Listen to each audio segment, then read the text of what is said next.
काय आता निवडणुका कुठल्या कधी घ्यायच्या विधानसभेच्या ते देशाचा निवडणूक आयोग जो आहे इलेक्शन कमिशनर्स ते ठरवतात ना. त्यांनी ठरवल्यानंतर कोणाला काय त्याच्यावर काय मग करायला पाहिजे तर त्यांनी पाहावं. आता जर देशाच्या निवडणूक आयुक्तांनी सांगितलं की ही निवडणूक आता ही निवडणूक ही तारीख सगळ्यांना मान्य करावी लागतो ना. आणि दुसरं म्हणजे हेही खरं आहे की महाराष्ट्राची निवडणूक ही विधानसभेला 5 वर्ष पूर्ण झाल्यानंतर घ्यावीच लागते.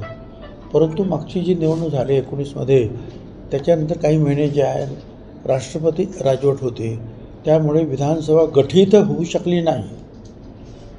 विधानसभा गठीत झाल्यानंतर 5 वर्ष तिचं आयुष्य आहे.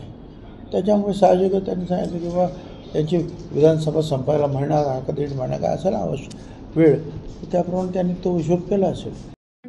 ठळक घडामोडींसाठी देशोन्नती न्यूज चॅनलला सबस्क्राईब करा आणि बेल आयकॉन प्रेस करा.